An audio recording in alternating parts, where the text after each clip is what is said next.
না ফেরার দেশে চলে গেলেন কেন্দ্রীয় ছাত্র শিবিরের সাবেক সভাপতি সালাউদ্দিন আইয়ুবীর মাতা আসমা আক্তার। ইন্না লিল্লাহি ওয়া ইন্না ইলাইহি রাজিউন। বিডি স্টার টিভি নিউজ গাজীপুরের কাপাসিয়া থেকে আকরাম হোসেন রিপনের পাঠানো প্রতিবেদন নিয়ে দেখুন বিস্তারিত। বাংলাদেশ ইসলামী ছাত্র শিবিরের সাবেক কেন্দ্রীয় সভাপতি গাজীপুর ৪ কাপাসিয়া সংসদীয় আসনে জামায়াত মনোনীত সংসদ সদস্য পদপ্রার্থী সালাউদ্দিন আইয়ুবীর মমতাময়ী মা আসমা আক্তার বয়স ৬৭ চলে গেলেন না ফেরার দেশে।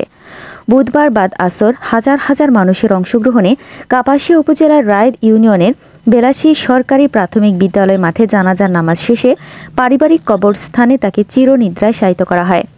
তিনি হৃদরোগে আক্রান্ত হয়ে বুধবার ভোরে ঢাকার ইবনে সিনা হাসপাতালে চিকিৎসাধীন অবস্থায় ইন্তেকাল করেন। মরহুমার মৃত্যুকালে স্বামী, ৫ পুত্র, ৪ কন্যা ও অসংখ্য আত্মীয় স্বজন ও অসংখ্য গুণগ্রাহী রেখে গেছেন। তিনি ছিলেন একজন ধর্মপরায়ণ মহিয়সী নারী, ছিলেন আদর্শবান রত্নগর্ভা মা, যার স্নেহ, দোয়া ও প্রেরণায় বেড়ে উঠেছেন একজন সাহসী রাজনৈতিক কর্মী ও মেধাবী নেতৃত্বের প্রতীক সালাউদ্দিন আইয়ুবী। তার মৃত্যুতে এলাকাবাসী ও ইসলামী আন্দোলনের অঙ্গনে শোকের ছায়া নেমে এসেছে।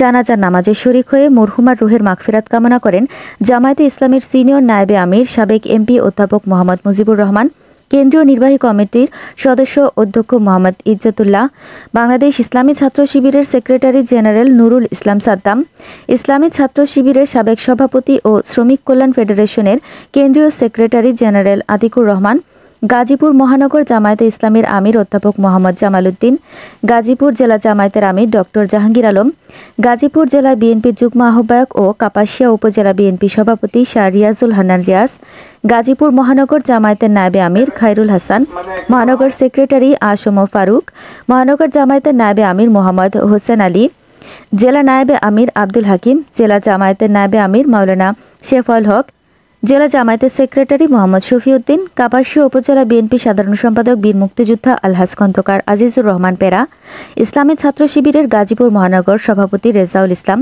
মহানগর সেক্রেটারি জাকির হোসেন, গাজীপুর জেলা ছাত্র শিবিরের সভাপতি ইয়াসিন আরাফাত, জেলা ছাত্র শিবিরের সেক্রেটারি ইসমাইল পাঠান, কাপাসিয়া উপজেলা জামায়াতের আমির মাওলানা ফরহাদ হোসেন মোল্লা প্রমুখ। মরহুমার জানাজার নামাজে ইমামতি করেন তার স্বামী মাওলানা মোহাম্মদ ইমামউদ্দিন।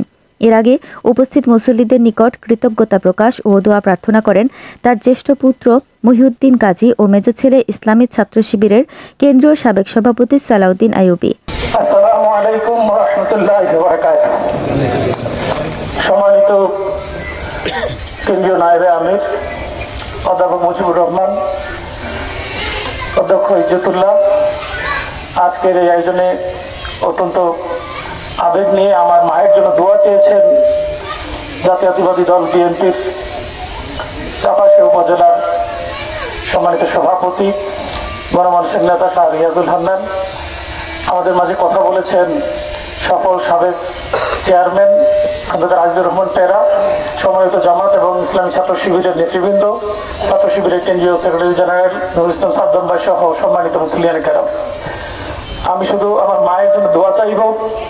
আমি সর্বশেষ আমার মায়ের গতকাল মাগরিবের আগে হার্ট অ্যাটাক হয়।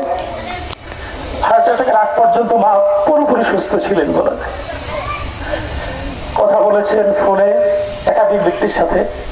এমনকি অ্যাটাক করার পরেও আমি গাজীপুর সদর হাসপাতালে মাকে ভর্তি করিয়েছি। সেখানেও মা পানি চেয়েছেন, কথা বলেছেন, হেঁটে আমরা লিফটে করে নেমেছি।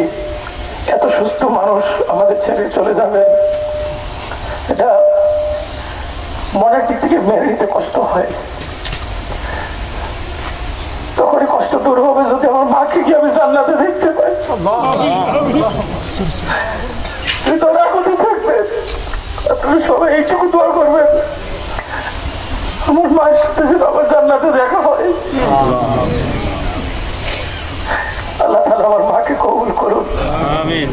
আরেকটা কথা, আমার বাবার জন্য দোয়া করবে সবাই। আসসালামু আলাইকুম। শোক সন্তপ্ত পরিবারের প্রতি গভীর সমবেদনা জ্ঞাপন করেন কাপাসিয়া প্রেস ক্লাবের সভাপতি FM কামাল হোসেন, সাধারণ সম্পাদক অধ্যাপক মোহাম্মদ শামসুল হুদা লিটন।